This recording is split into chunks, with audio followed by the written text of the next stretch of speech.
ቦርዱ በሰባተኛው ጠቅላላ ምርጫ ቅድመ ዝግጅት የቅሬታ አፈታት ሂደት ቅልጥፍና እንዲኖረው የቴክኖሎጂ አጠቃቀም የህግ መሰረት እንዲያገኝ ሴቶችና አካል ጉዳተኞች በምርጫ ሂደት ውስጥ የተሻለ ተሳትፎ እንዲኖራቸው የሚያስችሉ የህግ እና የአሰራር ማሻሻያዎችን አድርጓል።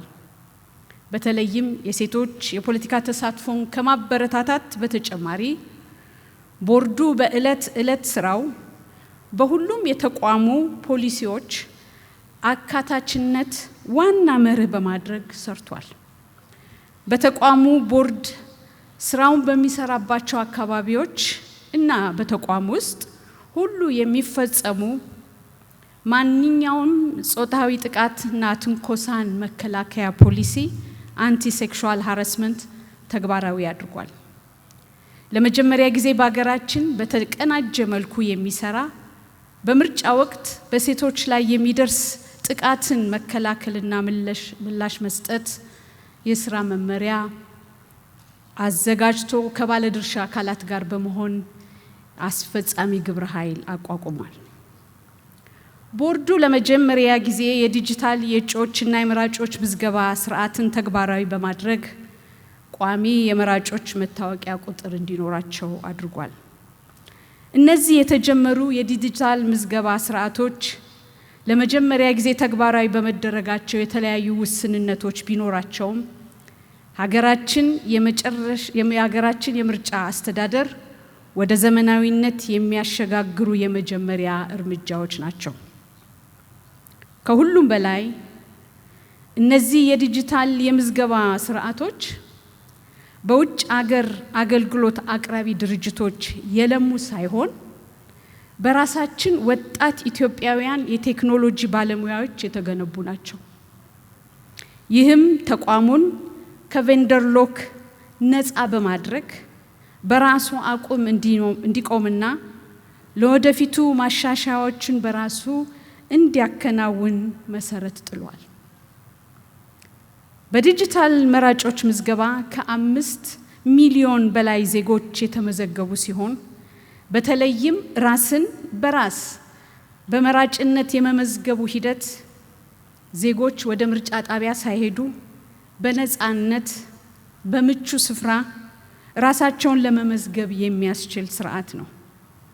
በዲጂታል የተመዘገቡ መራጮች ሙሉ መረጃቸው እስከ ፎቶግራፋቸው በመራጮች መዝገብነት በማሳተም ያንድን መራጭ ማንነት የማረጋገጥ ስራውን በጥብቅ በማድረግ ድምጽ መስጫ ቀን የሚፈጸሙ ጥሰቶችን በተወሰነ ደረጃ ለመከላከል አስችሏል። ይህም መረጃ በማጥራት በማረጋገጥ በማሳተም የቦርዱን ሰራተኞች ከፍተኛ ተሳትፎ ጠይቋል። ቦርዱ ከፖለቲካ ፓርቲዎች ጋር ያለው ግንኙነት በምርጫ ወቅት ብቻ የተገደበ ሳይሆን ሁላዊ ተግባሩ ሲሆን በተለይም ፓርቲዎች የውስጥ ችግሮቻቸውን የሚፈቱበትን ስርዓትና ሌሎች የአቅም ግንባታ ስልጠናዎችን ሲሰጥ ቆይቷል። ፓርቲዎች በተመረጡ ወሳኝና ቁልፍ ሀገራዊ ጉዳዮች ለምሳሌ ምርጫና ምርጫ ነክ ህግና ህገ መንግስታዊ ጉዳዮች፣ ዲሞክራሲያዊ ግንባታ እና የመሳሰሉት በባለሙያዎች በቀረበው ጥናታዊ ጽሑፍ መነሻ የኢንተርፓርቲ ዲያሎግ በማካሄድ የውይይቱን መደምደሚያ ለሀገራዊ ምክክር ኮሚሽን በግብዓትነት አስረክቧል። በሌላም በኩል ምርጫውን በተመለከተ 10438 የፖለቲካ ፓርቲና የግል እጩዎች የብቃት መስፈርትን በማረጋገጥ መረጃዎቻቸውን በማጥራት በድምጽ መስጫ ወረቀት ላይ አንድም የተመዘገበና የተረጋገጠ እጩ ሳይቀር በትክክል ማካተት እጅግ ውስብስብ የሆነ ስራ ነበር።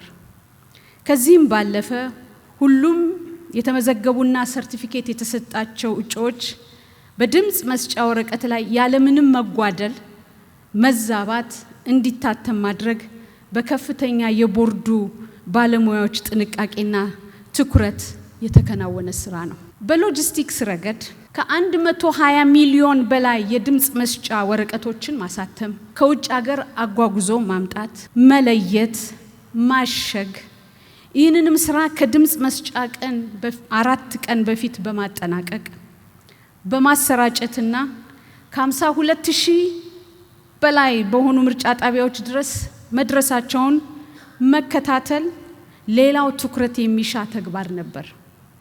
በቦርዱ ሰራተኞች ፍጹም የሆነ መሰጠትና ክትትል በቃ ማሸጊያ መጋዘን ጭምር ውስጥ በማደር የተሰራ ስራ ነው። እንዲሁም ተቋማዊ ትውስታን ለማጠናከርና የምርጫ አስተዳደርን ከግለሰቦች ልምድና መገኘት ብቻ ጋራ እንዳይቆራኝ ለማድረግ ተቋሙ በስራው እንዲቀጥል ለማድረግ የሚያግዝ ለመጀመሪያ ጊዜ የተቀናጀ የምርጫ ስራ ማስጌጃ መመሪያ ኢሌክሽን ኦፐሬሽናል ማኑዋል ተዘጋጅቷል።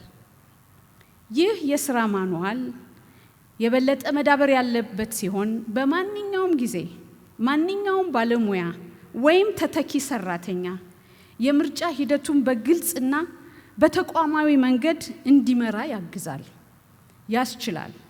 ይህ ዝግጅት ለተቋም ግንባታ ቀጣይነት መሰረት የሚጥል ነው። ለመጀመሪያ ጊዜ ፓርቲዎች ፕሮግራሞቻቸውና ፖሊሲዎቻቸውን ለህዝብ የሚያስተዋውቁበት የክርክር መድረክ በቦርዱ ተዘጋጅቷል።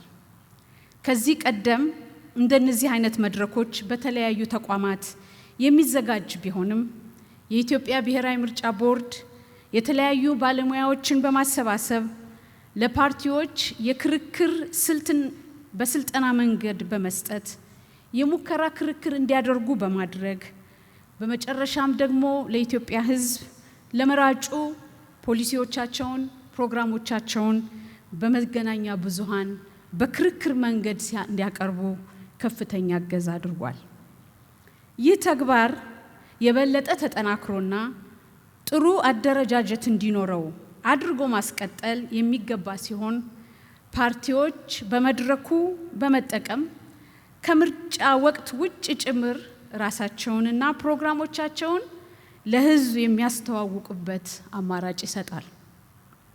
በምርጫ ማስፈጸም ሂደት በመቶ ሺዎች የሚቆጠሩ የምርጫ አስፈጻሚዎችን መመልመል፣ ማሰልጠን፣ ማሰማራት፣ መቆጣጠር፣ በመላው ሀገሪቱ ስራቸውን ማስተባበር ከፍተኛ የቅንጅትና አስተዳደራዊ ስራ እንዲሰራ አድርጓል። ሌላው በዚህ ምርጫ ሂደት ሁሉም ተግባራት ከዲጂታል ምዝገባ ሲስተም ማልማት እስከ ዝርዝር የምርጫ ዝግጅትና አፈጻጸም ስራው የተከናወነው በቦርዱ ኢትዮጵያውያን ሰራተኞች ብቻ ነው። ይህ በተለይም በስድስተኛው ሀገራዊ ምርጫ በልማት አጋሮች በኩል በውጭ ዜጎች የቴክኒክ ድጋፍ ሲሰራ የነበረው ስራ በተገኘው እውቀት በአሁኑ ወቅት ሙሉ በሙሉ ኢትዮጵያውያን መስራታቸው የእውቀቱን ሽግግርና የቦርዱን ሰራተኞች አቅም መገንባት የሚያሳይ ነው። ክቡር ፕሬዝዳንት፣ ክቡራን እንግዶቻችን፣ እነዚህ ሁሉ ሂደቶች ችግር አልባና ያለምንም ተግዳሮት የተሰሩ አይደሉም። ቦርዱ እነዚህን ስራዎች ለመስራት ሆነ የዕለት ዕለት ተቋማዊ ገለልተኝነቱን በማስጠበቅ በሎጂስቲክ አቅርቦት፣ በምርጫ ቁሳቁስ ስርጭት፣ በሰፊው ሀገራችን ስፋትና በተለያዩ ተግዳሮቶች ምክንያት ምርጫው በተያዘለት ቀን ሊካሄድ አይችልም የሚሉ በርካታ ጥርጣሬዎችን ተነስተው ነበር። እነዚህ ግምቶች ቦርዱ ስራውን በተባለው ጊዜና መጠን አያከናውንም የሚሉም ጭምር ነበሩ። ቦርዱ እንደ ምርጫ አስፈጻሚ ተቋም ተቋማዊ ገለልተኝነትን መጠበቅ፣ ህግንና መመሪያዎችን ብቻ መከተል፣ ፖለቲካዊ ጫና ወይም ተጽዕኖ አለመመራት፣ ሁሉንም ፓርቲዎች፣ መራጮች፣ እጩዎች፣ ባለድርሻ አካላት በእኩል በማገልገል ውሳኔዎቹን በግልጽነትና በተጠያቂነት መስጠት የሚጠይቅ ሲሆን ቦርዱ በዕለት ተዕለት ሆነ በምርጫው ወቅት የተቋሙን ነፃነት ከማንኛውም አይነት ጫናና ጣልቃ ገብነት በመጠበቅ በሕግና በመርህ ላይ ተመስርቶ ውሳኔዎችን ሲያሳልፍ ቆይቷል። በተለይም በመራጮች ምዝገባና በምርጫ ቀን የምርጫ አስፈጻሚዎቻችንን ገለልተኝነትና ሙያዊ ብቃት ከፍተኛ ክትትል አድርጓል። ቦርዱ ባደራጀው የክትትል ቡድን በስፋት በማሰማራት የሕግ ጥሰቶችን፣ ጣልቃ ገብነቶችንና ያልተገቡ ተጽዕኖችን ለመከላከል ሰርቷል። በአንዳንድ የምርጫ ክልሎች የአካባቢ አስተዳደሮች ጣልቃ ገብነት፣ በምርጫ አፈጻጸም የአሰራር ግድፈቶች እና ከፖለቲካ ፓርቲዎች የቀረቡ ቅሬታዎችን በመመርመርና በራሱ የክትትል ቡድን በተገኘ መረጃ የሕዝብን ድምፅ ከማንኛውም ጉዳይ በላይ በማስቀደም በአንዳንድ ምርጫ ክልሎች በድምፅ መስጫው ቀን ጭምር አስፈጻሚዎችን አሰናብቷል። የምርጫ ውጤቶች ላይም ውሳኔ ሰጥቷል። ይህም የቦርዱን ለሕግ ለፍትህና ለምርጫ ታማኝነት ያለውን ኃላፊነት ለመወጣት የሚያደርገውን ጥረት ያሳያል። ክቡር ፕሬዝዳንት፣ ክቡራን እንግዶቻችን፣ ሌላው ተግዳሮት የተሳሳተ መረጃ፣ ሆን ብሎ የተፈጠረ ሐሰተኛ መረጃ ዝውውር ቦርዱን ፈትኖታል። ቦርዱ የሕዝብን እምነት ለመጠበቅና ትክክለኛ መረጃ በወቅቱ እንዲደርስ በተከታታይ መረጃዎችንና ማስረጃዎችን የማካፈል ስራዎችን ለማከናወን ከፍተኛ ጥረት አድርጓል። ይህ ሁሉ ስራ የተሰራው በቦርዱ ብቻ ሳይሆን ዋና ባለድርሻ በሆኑ የፖለቲካ ፓርቲዎች፣ በውስጣዊ አስተዳደር አደረጃጀትና አሰራር እንዲሁም ውጫዊ ጫና ተቋቁመው የምርጫ ውድድር ማድረግ ችለዋል። ባላቸው አቅም ሁሉ ተጠቅመው ተንቀሳቃሽና ቋሚ ወኪሎቻቸውም በምርጫ ወቅት በማሰማራት የምርጫ ክትትል አድርገዋል። በቅድመ ምርጫ ወቅት የስነ ዜጋና የመራጮች ትምህርት የሚያስተምሩ የሲቪል ማህበረሰብ ድርጅቶች ባላቸው የገንዘብ አቅም ውስንነት ሳይገቱ መራጮችን አስተምረዋል። የምርጫ ታዛቢ ላይ የተሰማሩ የሀገር ውስጥ የሲቪል ማህበረሰብ ድርጅቶችም በምርጫው ሂደት የተመለከቱትን ችግሮች ከስር ለቦርዱ ሪፖርት በማድረግ ከፍተኛ ስራ ሰርተዋል። በምርጫ ወቅት የሰብአዊ መብት ክትትል የሚያካሄደው የኢትዮጵያ ሰብአዊ መብት ኮሚሽንም በተመሳሳይ መልኩ የምርጫውን ሂደት በቅርብ ሲከታተል ቆይቷል። ምርጫውን በገለልተኝነት የመዘገቡ የሚዲያ ተቋማት በማናቸውም ጊዜ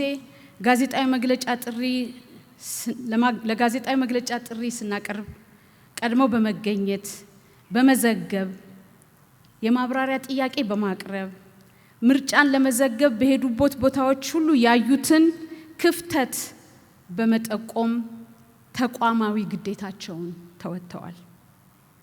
ምርጫውን የታዘቡ ዓለም አቀፍ የታዛቢ ተቋማት የአፍሪካ ህብረትና ኢጋድ የመጀመሪያ ሪፖርታቸውን አጋርተዋል።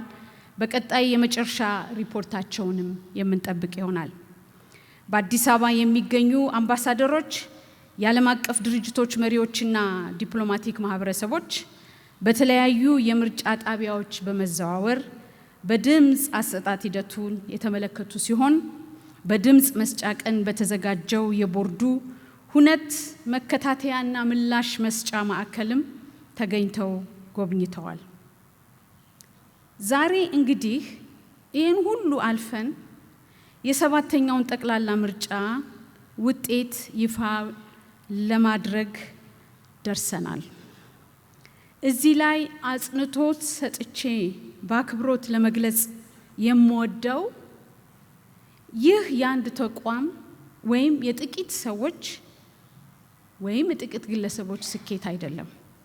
ይልቁንም በምርጫ ቀን በምርጫ ጣቢያ ከጠዋቱ 11 ሰዓት ጀምሮ ተሰልፈው ለ4 ሰዓትና ለ5 ሰዓታት በፀሐይና በዝናብ ውስጥ ሆነው በትዕግስት የጠበቁ ምሽቱንና ሌሊቱ ሳይበግራቸው ድምጻቸውን የሰጡ በሚሊዮን የሚቆጠሩ መራጮች፣ በሺዎች የሚቆጠሩ የምርጫ አስፈጻሚዎች፣ የፖለቲካ ፓርቲዎች፣ የጸጥታ አካላት፣ ታዛቢዎች፣ የውጭ ሀገር አጋር ድርጅቶችና የሁሉም አጋር ተቋማት የጋራ ጥረት ውጤት ነው።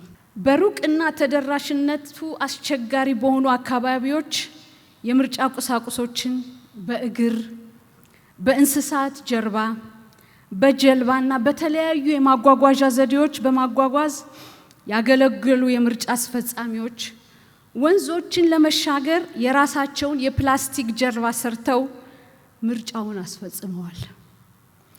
ይህንንም ስራና ግዴታቸውን በመወጣት ሂደት ውስጥ በአደጋ ህይወቱን ያጣ የነሞር ኤነር 1 ምርጫ ክልል የሎጂስቲክስ አስፈጻሚ ዳዊት ዳንኤልን በአክብሮት እናስታውሰዋለን። በድምጽ መስጫ ቀን ስራውን ሲሰሩ የዋሉና አድረው በማግስቱ ራሳቸውን ስተው የወደቁ የታመሙ አስፈጻሚዎች በከፈሉት ዋጋ ዛሬ የ7ኛውን ጠቅላላ ምርጫ ውጤት ይፋ ለማድረግ ደርሰናል።